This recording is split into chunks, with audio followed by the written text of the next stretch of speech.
Mas entre ter índice e ser um vetor é uma outra coisa. O spinor também tem índice, não é um vetor. Então você pode ter um conjunto, um objeto com componentes, mas ele não se transformar como um vetor.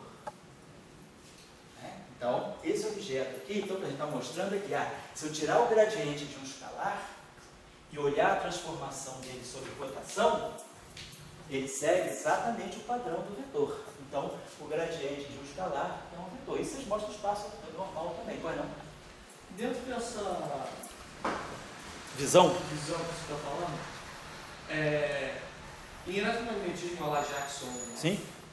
Quando a gente vê eletromagnetismo que você coloca Bush-Lorentz e tudo mais, você vê que a força não se transforma como um vetor, propriamente dito, ele não se transforma pelo Bush de Lorentz. Certo. Como é que eu posso ver isso por essa visão? A mesma coisa, você vai pegar a quadra, que você diz a quadra de força? Isso. Exato. Porque o que entra em jogo é que o tempo ali se transforma e entra na derivada, né? Exato. Então você tem que, quer dizer, quando você vai fazer a extensão relativística do conceito de força, você tem que modificar o conceito, mas vamos dizer, no caso de Lorentz, isso aí sai automaticamente, você não precisa nem fazer a tua modificação, que o próprio tensor de energia momento te dá, como eu tinha falado com vocês. Se a gente pegar o campo de Lorentz, tirar o ponto, a gente fez aqui no curso algumas vezes, pega o tensor de energia momento dele, aí a gente calculou lá, pega o vetor de point do campo eletromagnético, tira a derivada tensorial dele, a variação do momento do campo deve ser proporcional à força. Do lado direito aparece a expressão de uma força. Essa força já sai para você covariante, já sai a força que é um quadrivetor. Você não precisa se preocupar, o formalismo te dá. Como a gente fez aqui, eu peguei um escalar. O escalar não é um vetor, mas quando eu tirei o gradiente de um escalar e fui olhar a transformação de rotação dele, já saiu o quadrivetor para mim direitinho. Então o formalismo te dá tudo, certo? Deixa eu apagar aqui. Então, deixa eu apagar aqui, né? Então, só para lembrar vocês. Então, da mesma forma, deixa eu fechar aqui um instantinho, só para fechar, porque acho que essas coisas são muito simples, mas não são óbvias, né? Também, quando eu estava estudando isso, eu estava na posição de vocês, eu quebrei bastante a cabeça com essas coisas, assim, eu ficava, as mesmas perguntas que vocês fazem, eu fazia, as mesmas dúvidas que vocês têm, eu também tinha, sabe? A gente aprende isso mexendo um pouco. Pronto, vou pegar a derivada, vamos pegar não mais a derivada de um escalar, a derivada de um vetor. Então vamos ver por que isso aqui é um tensor. Então vamos pegar, como é que um vetor se transforma? Pega a variação do vetor. Então a variação do vetor W sigma, vamos botar aqui, W sigma. Vai seguir aquele padrão lá, vai ser menos ômega, ρ sigma, x sigma, d ρ, W mi. É o primeiro termo. Ele independe do campo. Agora, vai aparecer a parte agora, que é mais ômega mi, vamos dizer, lambda, d lambda, ômega mi lambda, w lambda. Então isso aqui é a transformação de um quadro vetor. Tá aqui, ó. Só que agora, como o meu campo do lado de lá tem um índice embaixo, então é sempre o primeiro índice com o segundo. Então nesse caso é esse com esse com esse. E o mesmo padrão, então está aqui. Então esse termo aqui, ele não vê nada, ele transforma todos os campos iguais, e esse termo aqui é o que acopla as diferentes componentes. A componente ni se mistura com as componentes lambda. Perfeito. Agora vamos tirar a derivada, quer dizer, a variação de Lorentz da derivada do meu campo. Então, como a minha variação tudo transforma no mesmo ponto, a variação da derivada e a derivada da variação. Então, eu posso derivar isso aqui. Então, de novo, derivando isso aqui, vai dar dois termos. Essa primeira derivada aqui, eu vou derivar x sigma em relação a x mi. Então, isso aqui dá eta mi sigma. Então, esse termo aqui vai ficar menos ômega ρ sigma eta mi sigma d ρ W mi. Mais o outro termo, menos ômega ρ sigma x sigma d, aí agora d mi d ρ W mi. Então já tiramos as duas derivadas aqui. Derivamos esse carinha aqui e agora derivamos essa aqui. Agora vamos pegar a derivada do último termo, que é ômega mi lambda dmi w. Muito bem. Então vamos ver aqui. Esse termo aqui eu posso fazer o seguinte, ó. Mi sigma. Esse delta mi sigma abaixa esse índice sigma para ficar rho mi. Isso aqui sai. Isso aqui fica rho mi. Esse termo aqui. Então esse termo aqui, ó, posso trocar essa ordem aqui. Vamos dizer que de rho. Só trocar a ordem, rho com mi, rho, derivada mi, derivada rho, derivada mi. Então, esse termo aqui está olhando esse campo aqui como um todo. Ó. Então, é exatamente esse termo aqui. Ômega cossigma, x sigma, d rho do objeto todo. Então, está aqui. Agora, esse termo aqui. Agora, nós temos esses dois termos aqui. Opa, então, sim, entrando nessa categoria aqui. Então, vamos ver esse primeiro termo aqui. Esse primeiro termo aqui, ó, eu posso trocar, eu posso botar rho mi, eu posso botar mais aqui e posso botar mi rho. Então, ó, esse termo aqui está pegando ômega mi rho d rho do w ni. Então, tá. Trabalhou, ó, esse índice, ele substituiu esse mi por esse rho. E o outro termo, ele aproveitou. Vamos fazer o seguinte, vamos chamar esse cara aqui de mi, opa, tá aqui, esse é mi lambda. Então, de mi w lambda. Então, tá aqui, ó, o mi. Então, ele trabalhou exatamente como aquele caso que eu dei a vocês do T-mi. Cada índice daqui percebe a rotação vetorial independentemente do outro. Ó, isso aqui é mi, então fica mi, rho. Depois esse aqui é ni, ó, fica ni, lambda, lambda. Então, esse cara aqui, ele vê esse termo deixando o ni parado, e esse termo aqui deixa o mi parado. Então, quer dizer, esse primeiro termo transforma só o índice ni, e aquele terceiro termo transforma só o índice ni. E aqui esse termo é o termo universal. Então, a gente está mostrando que esse objeto aqui, a derivada de um vetor, se transforma exatamente como um tensor de rank 2. Cada índice vê a sua matriz de rotação. Tá claro? Então, não tem erro. O formalito está tudo automaticamente para vocês. O que é mágico, como o Dória gosta de dizer, é essa relação que é a relação mestra. Dela sai tudo. Então você vai sempre, isso aqui você vai precisar sempre saber qual é o spin do teu campo. E se você souber o spin do teu campo, você fixa isso aqui. Aí as derivadas daquele teu campo vão ter spins mais altos. Porque, por exemplo, se você pegar um campo escalar, o spin dele é zero. Mas quando você tira o gradiente de um escalar, isso aqui tem índice vetorial. O gradiente de um escalar é o vetor, ele tem 3 componentes, então o spin dele é 1. Então, você, conhecendo o escalar, ele tem essa transformação apenas, ele não tem isso. Mas quando você tira o gradiente de um escalar, você está, na verdade, pegando um objeto com spin 1 e compondo com um objeto de spin 0. Spin 1 com spin 0 dá spin 1. Então, no final do dia, essa estrutura tem spin 1. E aí, a relação que a gente tirou do gradiente do escalar, ela me deu exatamente isso, mostrando que o gradiente de um escalar tem spin 1. Nesse caso aqui, esse objeto aqui tem spin 1. Então, se eu pegar a derivada em relação, quer dizer, esse objeto aqui é um vetor, então ele tem spin 1.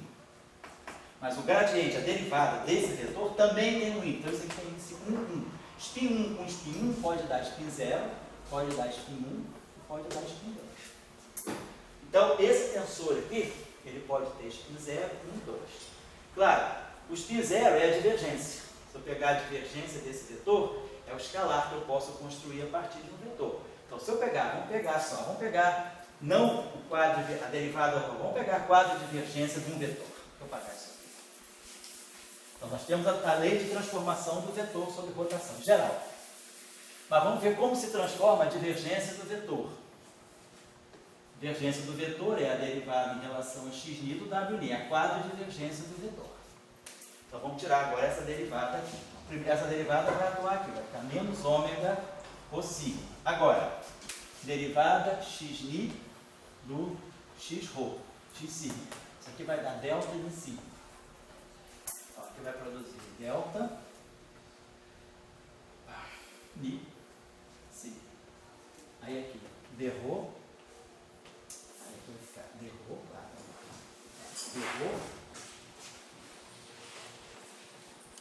Estou tirando a derivada DI disso aqui. Então, deixando isso aqui. Errou. Opa, derivada DI. Derivada vai ficar. Tá certo. Derivada disso é outra. Tirei essa derivada aqui. Isso aqui vai ficar. Derrou. Do dado I. Perfeito. Então, estou só tirando a primeira derivada aqui. Derivei esse termo aqui em relação a x em cima. Então, produzi esse delta. Mantive o ômega, produziu o delta, mantive isso aqui. Agora o outro termo, menos ômega rho sigma, x sigma, d rho. Então, agora DI, WI. Eu peguei a derivada desse termo completamente. Agora vou pegar esse termo aqui. Vai ficar mais ômega, ni, lambda, W lambda. Agora vai ficar aqui D, ni, no W lambda. Vamos fazer o seguinte, vamos subir esse índice e descer esse índice aqui. Né? Vamos lá, ni, lambda lá.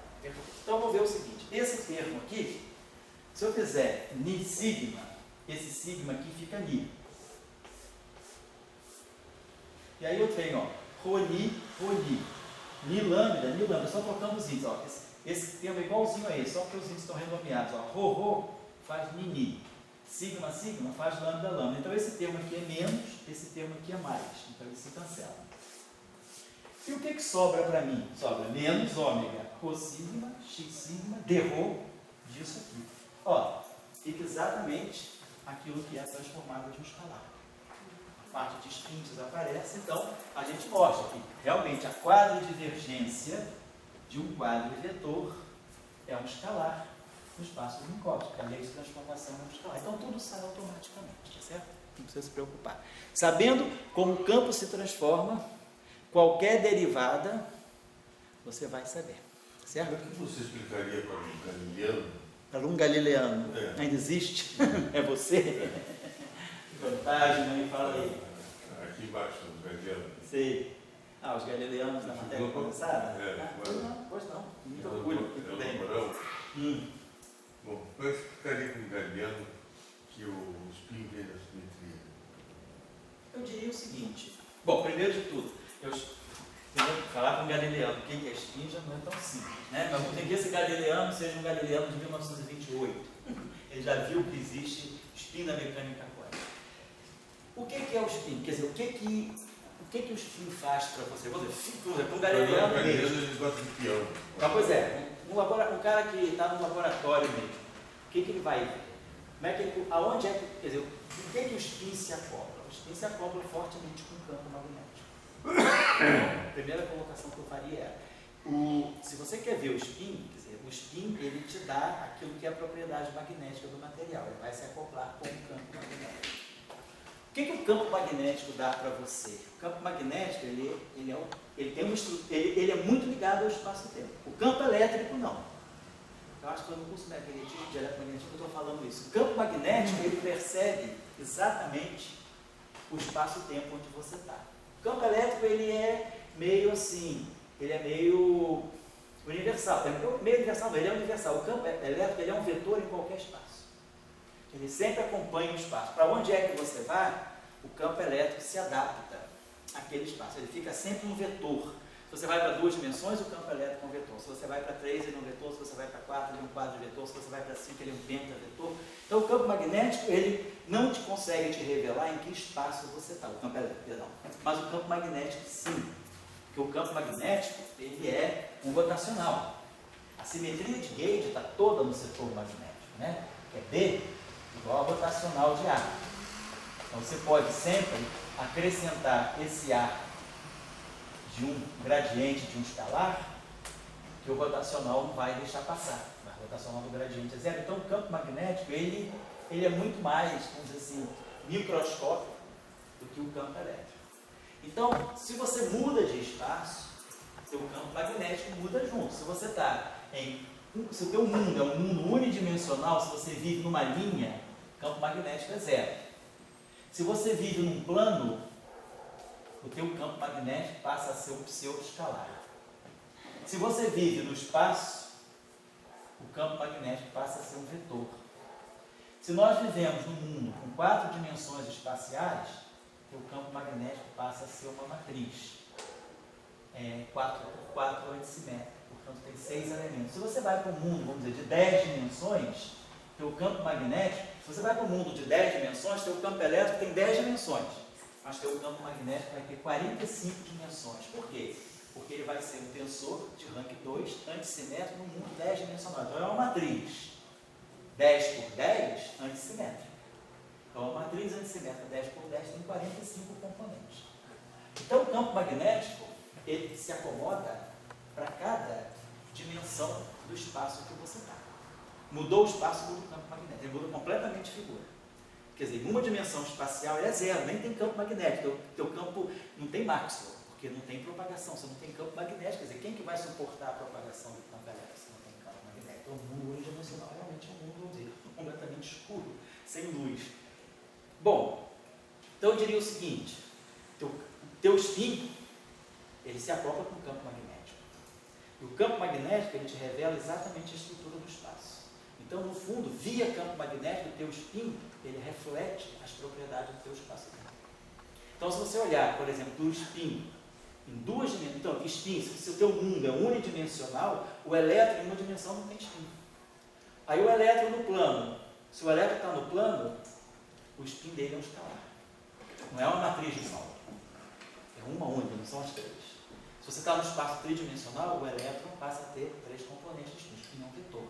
Se você vai para 4 dimensões, o spin tem 2 spins, na verdade. Se você pegar um elétron e botar num mundo de 4 dimensões, você tem 2 spins. Por quê? Porque você está num mundo quadridimensional cuja simetria de rotação, cuja simetria é SO4. Mas SO4 é SO2 mais SO2. Então, uma partícula no mundo quadridimensional é como se ela tivesse 2 spins. Ela, vamos dizer, tem um spin assim e tem um spin assim. Ela tem uma natureza mais quadrupolar do que dipolar. Então, eu diria o seguinte, estou falando assim, se você me fez essa pergunta, se eu tivesse que explicar, não para uma, sei lá, uma pessoa que não saiba nada, mas para um experimental, que já ouviu, que conhece spin, que conhece mecânica quântica, não conhece relatividade, e se você quisesse assim, falar para um experimental que o spin, ele é uma propriedade do espaço-tempo, eu me valeria desse expediente. Eu diria, o spin, ele se acopla com um campo magnético. A primeira coisa que o spin procura é um campo magnético. Agora, esse campo magnético, ele reflete exatamente as propriedades do espaço-tempo. Então, se você está acoplando o spin com o campo magnético, na verdade, esse acoplamento ele vai ler para você qual é a estrutura do espaço-tempo. Então, o campo magnético ele faz uma mediação entre o spin e o espaço-tempo. Eu colocaria isso dessa forma. Quer dizer, o que você me perguntou, eu não pensei, mas assim, pode ser que se eu pensar... A fisicidade do spin. Oi? Quais são os tipos de fisicidade do spin além do campo magnético? Bom, eu diria, primeira coisa, campo magnético, quer dizer, primeira coisa, o acoplamento com o campo magnético. Já falamos sobre isso. Segunda coisa, você tem fases topológicas que você pode associar ao spin. Por exemplo, tipo a Aharonov-Bohm. Então, você pode ter outros experimentos importantes, né, que vão te revelar a estrutura do spin. E a mesma coisa do Aharonov-Bohm, ele também ele mostra a dimensão do espaço onde você está. Então, o spin é alguma coisa que é muito ligada ao espaço-tempo. Se você pegar um elétron no plano, o spin é um escalar, não é mais um vetor. Digamos, é meio fácil a gente ver isso, porque se você está no plano... Essa ideia de roda peão, assim, não... Esse spin aí é o spin galileano mesmo. Estamos falando do spin, vamos dizer assim, mais microscópico, spin propriedade da parte. Que aí esse spin, ninguém está dizendo que o elétron gira no próprio eixo. Esse spin que você está falando é o spin de um corpo rígido. Aí sim, é a rotação do objeto em torno de um próprio eixo. Mas a gente está falando de um spin que não é... Quer dizer, esse spin não tem nada a ver com o espaço-tempo, né? Agora, o spin que tem a ver com o espaço-tempo é a propriedade intrínseca da partícula. Por quê? O que é a partícula? A partícula é uma revelação do teu espaço-tempo. A primeira ideia do que seria spin, até por isso não seria que teria um giro intrínseco do... Essa ideia é completamente fora de propósito. Essa ideia vale no ensino médio para vocês, para ensinar a tabela periódica. 1S2, 2S2, 2P7. Nem lá no curso do Petrópolis do Trabalho eu ensino isso. Eu ensino. Não pensa que o elétron gira em torno do próprio... Não, mas isso não foi a primeira ideia quando foi falado? Não, isso foi só uma... Não, a ideia não foi essa. Isso foi só uma coisa pictórica. Você sabia que o elétron é um objeto elementar? Então, o que você faz? Claro, a gente usa essa ideia pictórica, né? Mas na verdade o spin ele é uma revelação do espaço-tempo. Então, se você tiver um espaço-tempo bidimensional, o mundo só tem duas dimensões, só tem dois eixos, vamos dizer assim, quem é a tua matriz de rotação? A gente já viu, a matriz de rotação é SO2. Quem é SO2? É cosseno alfa, menos seno alfa, cosseno alfa.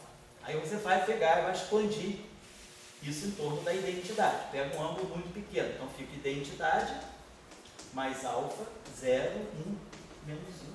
Então isso aqui é o gerador das rotações do plano. Isso aqui é o sigma. No plano. É uma única matriz. O alfa menos alfa dá o seno, que é infinitesimal, e o cosseno fica na identidade. Então, ó, isso aqui é a tua matriz de spin. Então, essa matriz aqui é uma matriz, só tem um elemento. Uma matriz antissimétrica, ela é equivalente ao escalar. Então, o spin para você é o escalar. Se você vai para o mundo tridimensional, nós temos, aí nós já vimos os ângulos de Euler lá. Você vai para o mundo tridimensional, nós temos três matrizes. Nós temos a matriz sigma 1, que é 0, 0, 0, 0, 0, I, 0, menos I e 0. E assim vai. Aí você tem a matriz sigma 2, que é tudo 0 aqui. E aí aqui é 0, 0, I, menos I, 0, 0. E você tem a matriz sigma 3, que é 0, menos I, 0, I, 0, 0, 0, 0, 0. Você tem essas três matrizes. Então você tem três matrizes de rotação. Então o teu spin tem três componentes. Por isso que o teu spin em três dimensões, no mundo normal que a gente vive, ele é um vetor. Tem três componentes. Mas se você está em duas dimensões, o teu spin é uma matriz antissimétrica. Só tem uma matriz antissimétrica só, independente. Toda matriz antissimétrica em duas dimensões é múltiplo dessa. Então o teu spin passa a ser um escalar. Aí se você vai para o mundo quadridimensional, você vai estar buscando uma matriz 4x4 antissimétrica. Então, se você pegar a estrutura de uma matriz 4x4 antissimétrica, a primeira coisa é a diagonal dela é zero, é antissimétrica. Então aqui você vai ter alfa menos alfa, beta menos beta, gama menos gama, delta menos delta, epsilon menos epsilon e zeta menos zeta.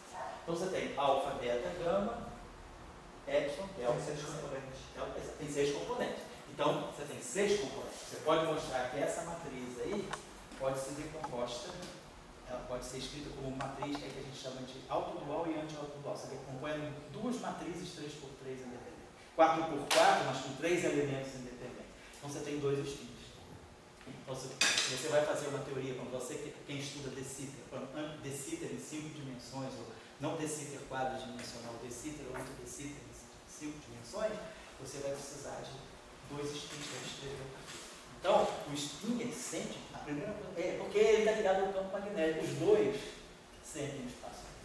Então, eu diria sim, eu diria que o spin é uma propriedade do espaço-tempo, porque ele sente diretamente o campo magnético. Mas o campo magnético, ele reflete o espaço-tempo onde ele está. O campo magnético não é um vetor. Ele só é um vetor em três dimensões. Na verdade, é um pseudo-vetor em três dimensões. Porque o rotacional de um vetor é um vetor em três dimensões, mas ele é um escalar em duas dimensões, ele é identicamente um nulo em duas dimensões e ele é uma matriz antissimétrica em quatro dimensões. Mas, por exemplo, essa coisa, eu vou dizer, o campo magnético, ele faz espinhar espinal. Tá? Sim. Quer dizer, ele pode, quer dizer, você quando vai fazer esse acoplamento aqui, né, você pode ter, quer dizer, aí você vai associar. Você vai associar o teu spin a um observável que está você tem três operadores que não comutam entre si, então você escolhe um operador para definir os autoestados daquele operador, e você vê que tem espinhado e espinal, você faz essa coisa. Se você vai para quatro dimensões agora... o campo magnético que bota explica isso. Espinhar e espinal. Isso, exatamente. O campo magnético interage exatamente isso. Agora, quando você tem o espinhar e espinal, essa coisa que o espírito o elétron estava dando nessa interpretação, então, você está rodando no sentido trigonométrico, rodando no sentido horário. Ele tem uma rotação em torno do eixo dele, física. Sei. Não, isso não existe. O spin da partícula não. O spin da partícula não tem nada a ver com rotação interna. O spin da partícula é aquilo que você gosta de dizer, é uma propriedade do espaço-tempo. O spin da partícula, ela vai revelar, a partícula só faz sentido se você definir o espaço-tempo onde ela está. Ou seja, você precisa ter uma geometria, uma isometria para definir o que é partícula. Partícula, o que são partículas? Né? Vários sentidos de partícula. A partícula pode ser uma idealização, um ponto, etc.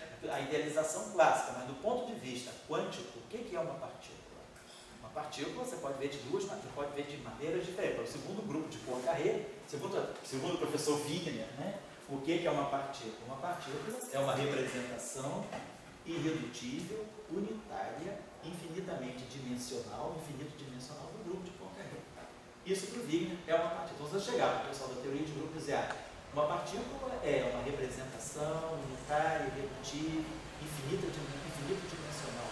O grupo de Poincaré está todo mundo feliz.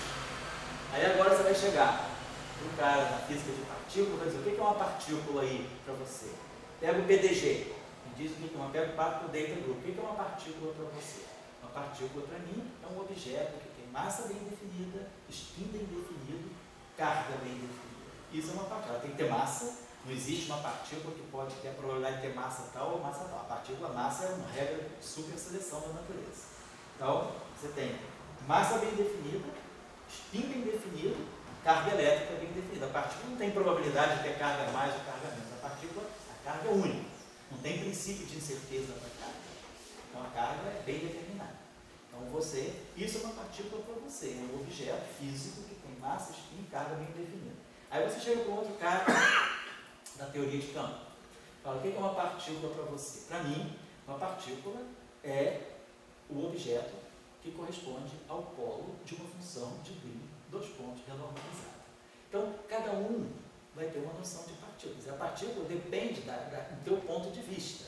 Mas o que é importante da partícula é carga, massa, spin. Isso é que é importante. E aí, isso tudo, carga, massa, spin, é propriedade que vem do espaço-tempo. Você precisa conhecer. Então, a partícula só faz. Se você pegar um elétron, o próprio elétron, eu tenho um elétron e botar no mundo diante desse, pega um ADS 5 e bota um elétron lá, vai aparecer um spin novo para ele. Ele vai ter o spin antigo, vai aparecer um spin novo. Então, quando você coloca a partícula no espaço-tempo, as propriedades intrínsecas dela começam a mudar porque ela está interagindo com aquele espaço-tempo. E aí o espaço-tempo pode revelar mais graus de liberdade que nós em 4 dimensões congelamos. Quando a gente tem uma dimensão temporal e 3 dimensões espaciais, a gente congelou, por exemplo, uma dimensão espacial. Se você descongela essa dimensão espacial e vai para o espaço em 4 dimensões espaciais, você acaba vendo um outro spin que a partícula tem, que é justamente aquele spin associado a essa matriz 4x4 de cima. Então eu diria que o spin ele é muito apropriado por isso, porque ele é aquele grau de liberdade, porque se você vê a massa, não tanto. Porque a massa é o quê? P2 igual a M2. Você define a massa pelo quadro de momento. Então P2 é igual a M2. Então se você muda a dimensão, não muda de dimensão, essa relação aqui é um escalar sempre. Mas o spin não. Quando você muda de dimensão, pode aparecer um novo spin. Ou quando você congela uma dimensão, você pode estar congelando um spin quando você desce a dimensão. Quer dizer, o elétron no plano, ele tem menos grau de liberdade de spin. Então, eu diria que o spin é muito, assim, ligado à dimensão. Essa daí é a minha reflexão. Tentaria fazer o colega raciocinar nessa direção. Posso pensar uma outra maneira, como vocês também podem pensar, como é que você explicaria o spin para uma pessoa, uma área completamente experimental. Né? Fala. Você diria então, você disse que em dimensões mais altas o elétron teria um spin extra. Sim. Você diria então que experimentos de mecânica quântica que já foram feitos e mostram o spin do jeito que é previsto em 3 dimensões desencorajam a busca em dimensões mais altas? Eu diria que não. Simplesmente você trabalha em mecânica quântica. Está numa escala de energia muito definida que você não consegue ter acesso a dimensões extras. Se você tiver dimensão extra, no LHC, você tem energia suficiente para começar a acessar uma eventual dimensão extra. Quando você experimenta a mecânica quântica, você está fazendo experimentos, vamos dizer, que tem energia muito abaixo da massa de repouso da Terra, que é 0,5 MeV. Quer Quer dizer, experimentos de mecânica quântica, eles ficam na faixa dos elétrons-volts, do keV. Então você não vê nem o elétron relativista. Agora, por exemplo, se você vai com o elétron relativista, você já tem novos fenômenos. Você vê para um desinterferência, que é aquele fenômeno de interferência entre as soluções de pósitron e elétron. Você já começa a perceber o pósitron nas vizinhanças do elétron. Então você está começando a dar mais energia para o teu sistema. À medida que você joga mais energia para o teu sistema, você consegue fazer investigações mais microscópicas sobre o teu sistema. E aí você pode começar a perceber o momento de atenção. Tá? Então eu diria que não é também, estou dizendo com isso que os experimentos estão errados, não provam nada. Não. Os experimentos são importantes, mas eles são limitados por uma escala de energia que nunca vai te possibilitar perceber uma dimensão extra. Você precisa de uma energia muito maior do que as energias que a gente tem. A partir da energia do LHC, se você joga um TeV de energia para um elétron, o que significa isso, né? Quer dizer, MC2, né? MC2 gama é igual a 1 TeV. MC2 do elétron é 0,5 MeV. Vamos dizer que é 1 MeV. 1 TeV são 10 a 6 MeVs. Certo? Né? Porque o TeV é tega, é giga, um TeV são 10 a 3 GeVs e os GeVs são 10 a 3, então são 10 a 6. Então, você tem um fator gama de 10 a 6. Então, para você começar a perceber novas, você joga um TeV para um elétron, você está botando um fator gama de 10 a 6. Um fator gama de 10 a 6 já te dá uma velocidade V sobre C na faixa de 0,999991C. 99,9999% da velocidade da luz. Então você já começa a perceber coisas mais intrínsecas do elétron. Então, o experimento da mecânica quântica são limitados porque você está trabalhando na escala dos elétrons-volts, dos keVs no máximo. Né? Se você já entrar na escala do MeV, você tem que sair da mecânica quântica, tem que ir para a QD, tem que ir para a aerodinâmica. Já tem fenômenos, né, tipo lamp shift, por exemplo, que você não vai ver nem na mecânica quântica relativista, nem na mecânica quântica de Dirac. Você vê, tá certo? Deixa eu deixar uma tarefinha para casa, para a gente ver com você. Na próxima aula a gente conversa com o tensor de momento angular. Então, para ver a relação entre o tensor de momento, o tensor de energia momento e o tensor de spin. Deixa eu colocar uma tarefa para vocês aí, que vai ser a seguinte.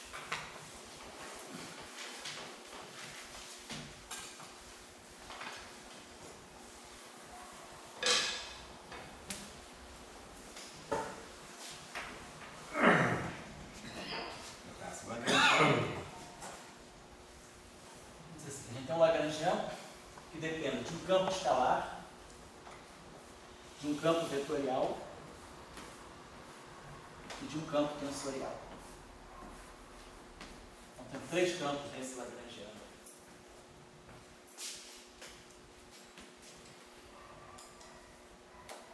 E aí eu vou dizer para você, vamos propor esse lagrangiano aqui. O nosso lagrangiano ele vai ser um meio dmi-φ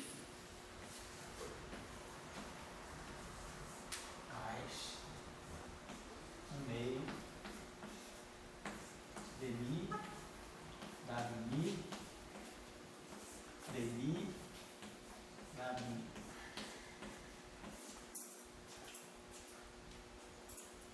Aí vai ter um termo aqui que vai ser dmi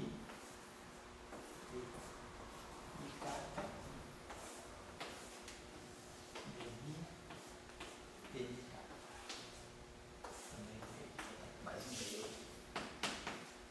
Aí vamos ter um termo que vai ser menos mi sobre 2φ ao quadrado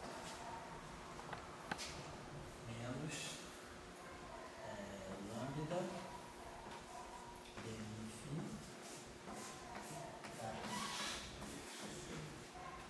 mais si lambda si φ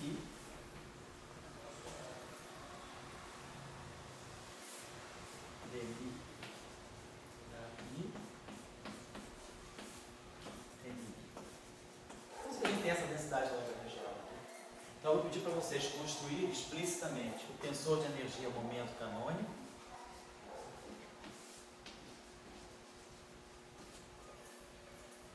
e estudarem, né, as variações. Construir o tensor de energia momento canônico, tá certo? Tá. Os componentes, etc. Tá? E outra coisa é fazer aqui outra detalhe aqui. Fazer aqui.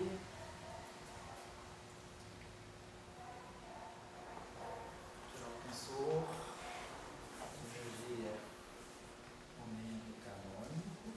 Boa, primeira coisinha. Vamos escrever aqui, por exemplo, escrever a variação de Lorentz, como se transforma segundo Lorentz esse objeto aqui. Vamos definir uma grandeza G. Quem é a variação de Lorentz de G? Onde G está definido desse modo aqui. Ele é T, vou botar assim, dmi, T, mini, vezes W, ni, não, dmi tem mi vezes dni do W capa vezes d capa φ. Espera aí. Vamos ver que ele faz isso. Não, vou botar até mais uma outra coisinha. D capa d lambda. Então, vamos tirar a variação dessa grandeza aqui, G lambda. A grandeza G lambda é definida dessa maneira. Ela pega a divergência desse campo tensorial, pega a derivada desse campo vetorial e pega essa derivada quadrática aqui, essa derivada segunda do fim. Então, eu quero ver como é que a transformação de Lorentz dessa grandeza aqui. Ela tem um índice lambda. Pergunta, essa grandeza é um vetor, um quadro vetor? Então, pelas transformações de Lorentz, vocês vão ver isso, tá bom? Legal? Então, a gente tem aulas hoje, dia 12 é feriado. Então, se o Tchauca vier, eu gravo a aula de tarde, 4 horas, mas eu não gostaria de saltar essa aula, não. Tá, vai ser gravado. Eu não gostaria de saltar para a gente não perder muito tempo de programa. Hoje a aula foi menos do que eu esperava, mas a discussão, na minha opinião, é importante. Eu não estou ligando muito para fazer o plano. Eu quero que a gente saia daqui com uma ideia bem formada, com questões bem formuladas, dúvidas, né? Para vocês pensarem em casa, tá bom? Vendo peão e... Oi? Vento, peão e vento agora. É uma relação entre o peão e o elétron. O quão o elétron é semelhante a um peão. Uma vez, Oi? uma vez